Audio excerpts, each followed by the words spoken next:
What's up, everybody? My name is Key Air, and you are watching the important things that really matter.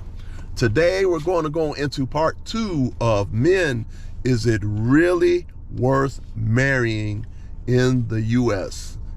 Men, is it really worth marrying in the U.S. part 2?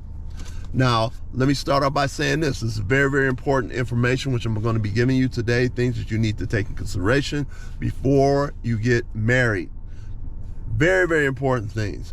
You have to understand that the second most important decision that you will ever make is who you pick to be your wife. So you do not want to make this decision a very quick decision. I almost made this decision very, very quick, and I almost got myself in a whole lot of trouble by picking somebody fairly quick without properly vetting them, properly doing research on the person, properly doing research into the person's background. If there is a person that you are thinking very seriously about marrying, you need to do your research as to the person's background. Okay, you need to do your research as to the person's background, how much debt they're in, how many kids they have, if you can find out how many abortions they had, or how much financial debt that they're in, how they acted and performed in past relationships. Very, very good information that you need to check into and that you need to find out about. Some people, which I will say some dummies, I'm not going to mention this particular guy's name, but, first of all, I'll say fair use. I'm not going to mention this particular guy's name. This person is a talk show host who is very, very well known. He's also very, very well known as to being a simp. He's very, very well known for being a simp to a lot of men.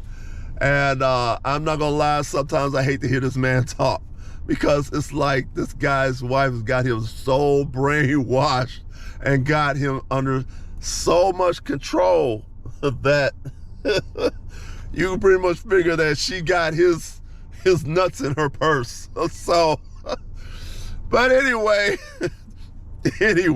there's this particular guy. He's a talk show host. You would think that once you have finally made it and you are finally making some good money, that if there's somebody that you want to marry, that you would do some thorough research and thorough background check of the person, because you now have the money to do a thorough background check. Okay?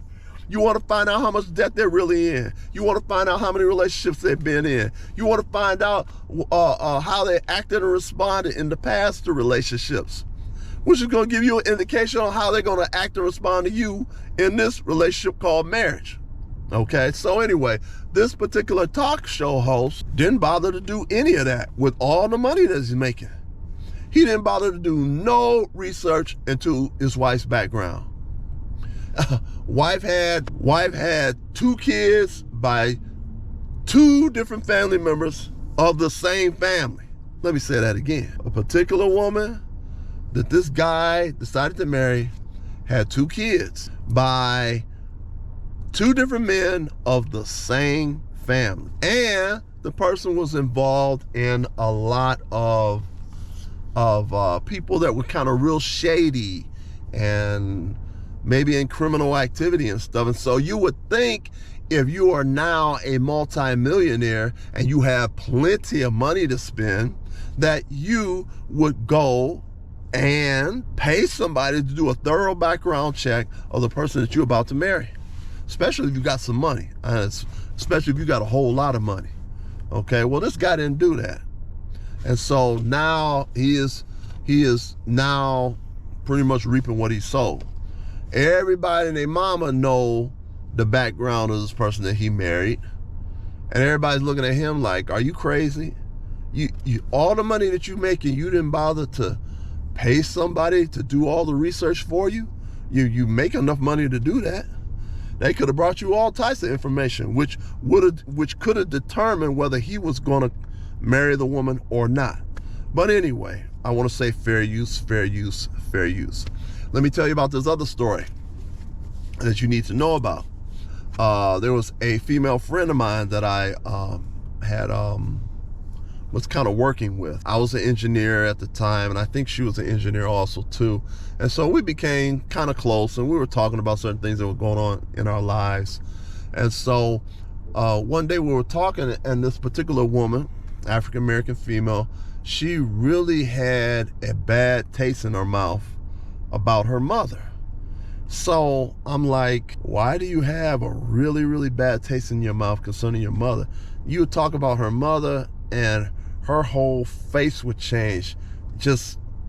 She really disliked her mother tremendously. So I'm like, okay, well, why do you dislike your mother tremendously, and what happened? So she set up and told me her mother came home from work one day and told the father, out of the blue, she didn't want to be married no more. The father's like, what do you mean you don't want to be married no more? The wife was like, I don't want to be married no more.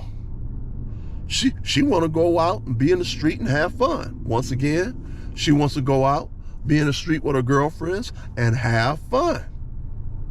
And so this was her reason for leaving. Forget the marriage vows. Forget all the marriage vows that were made before God Almighty, the creator of the universe. Forget all those marriage vows. She wants to be out in the street and have fun. These were her words. This is what she wanted.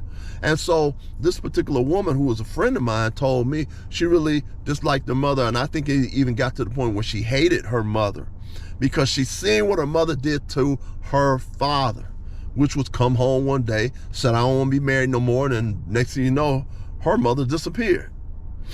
So the father, who was African-American male, had to raise the kids all by himself because his wife didn't have enough respect for herself and enough respect for him to stay in the marriage, work it out, because they had children.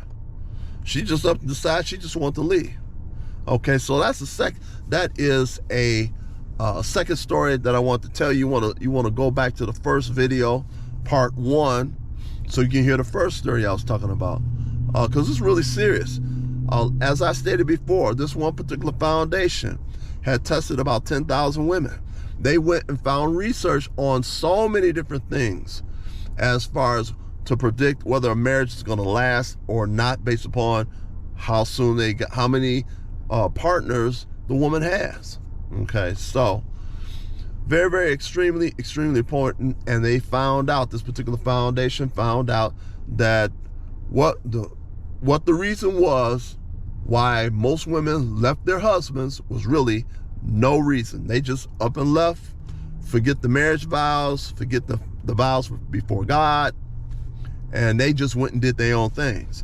And so basically, in a nutshell, it affected the children tremendously, that the children got to the point where they almost hated their mother for what they did to the father. So these are things you got to take into consideration, because there are people that may come back later on and say, I just don't want to be married no more. You know, they can care less what God thinks, but there's going to be a time that's going to come real soon. Oh, one of the things I want to say, one of the things I noticed by ladies that want to sit up here and just leave their husbands for no reasons, a lot of times, the money that they took from their husband, which they did not have until they got married to the person, the money that they took basically stole from their husband. You will find that many of these ladies, as they get older, they will be broke as a joke. Many of them will be in poverty, which goes along what I was stating before, is that there is a spiritual law called the law of reaping and sowing. The law of reaping and sowing is the same law that takes place when a farmer plants a seed into a ground, like a seed of corn, and is expecting corn to grow. You have people out here that will do evil to people and think that it will not come back upon them. But according to the law of reaping and sowing, which is in the Bible, whatever things that you do good to a person, or whatever things you do evil to a person will eventually come back to you. And a lot of people who do evil to other people, a lot of times they will have financial problems later on down the line. It could be sooner, it could be later. Like in a particular case, where the last video that I put out, the woman, she wanted to leave her husband for no particular reason except for she wanted to go hang with her girlfriends and have fun and forget being married. She was deliberately destroyed her family on purpose for no particular reason. Well, she got out there, and it wasn't too long she got out there, she ran into some men. She ran into a guy that was whooping her behind, beating her ass on a regular basis, to the point to where she called the ex-husband to try to come back home. He's like, no, you cannot come back home. You stay out there and you continue to get your butt whooped because you decided to leave the family because you wanted to have fun. So how's the fun department going now? I guess it cannot be too, too fun if she's getting beat up on a regular basis. I'm not glamorizing that in any way, shape, form, or fashion. I don't want you to take it negatively. I'm just telling you what ends up happening to people. The evil that they do to other people eventually comes back to them. It could come back to them by getting beat up on a regular basis. It can come back to these people by them coming up with all types of sicknesses, diseases later on down the line. It could be early, it could be later than that, to where they'll come up with sicknesses, diseases. Or a lot of times you'll find people that just up and leave their husband and try to take half the husband's money. You'll find out they'll have all types of financial problems later on down the road.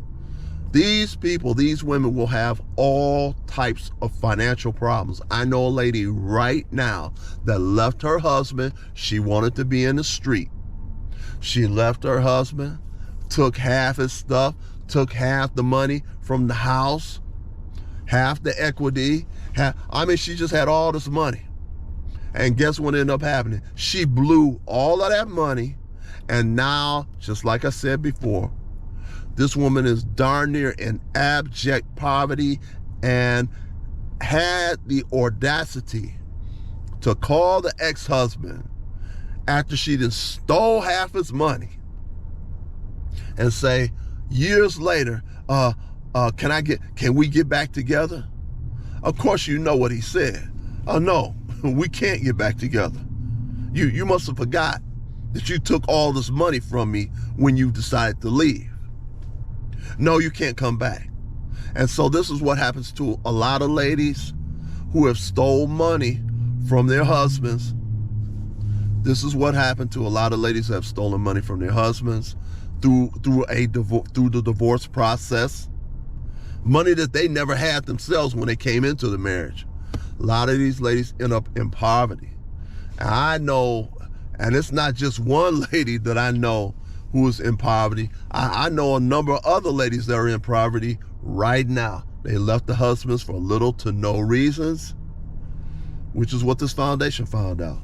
So these are things you need to be taking into consideration before you walk down that aisle, before you marry somebody. You need to do a thorough background check. You need to do a thorough background check as far as how much debt they're in, because there are people that will sit and say, oh, I only have about $10,000 worth of debt. You come find out they got $50,000 worth of debt. They might have $200,000 worth of debt.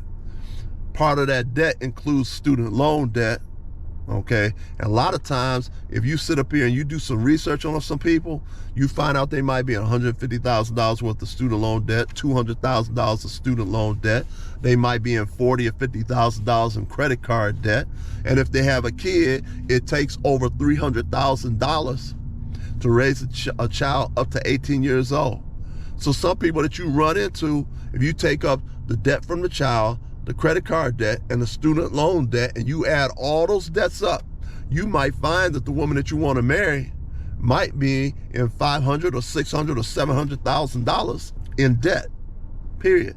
So from those three areas, from the child, raising of the child, student loan debt, and credit card debt. So anyway, you need to do your background check. You need to find out as much as they can. You need to ask yourself, are they of the same religion as you? You sit up here and think that it shouldn't matter what religion you are, what you are. It matters 100%, okay? How are you gonna be a Christian and you're gonna marry somebody that's Buddhist. How you gonna train the kids? Okay. Some might want to be a Buddhist, some might want to be a Christian, some might want to mix together Buddhism with Christianity, which is going to really make them sound crazy. So anyway, please like, please share, please subscribe. And what I want you to do is go to part 3 of Men, Is It Worth Marrying in the U.S.? And peace.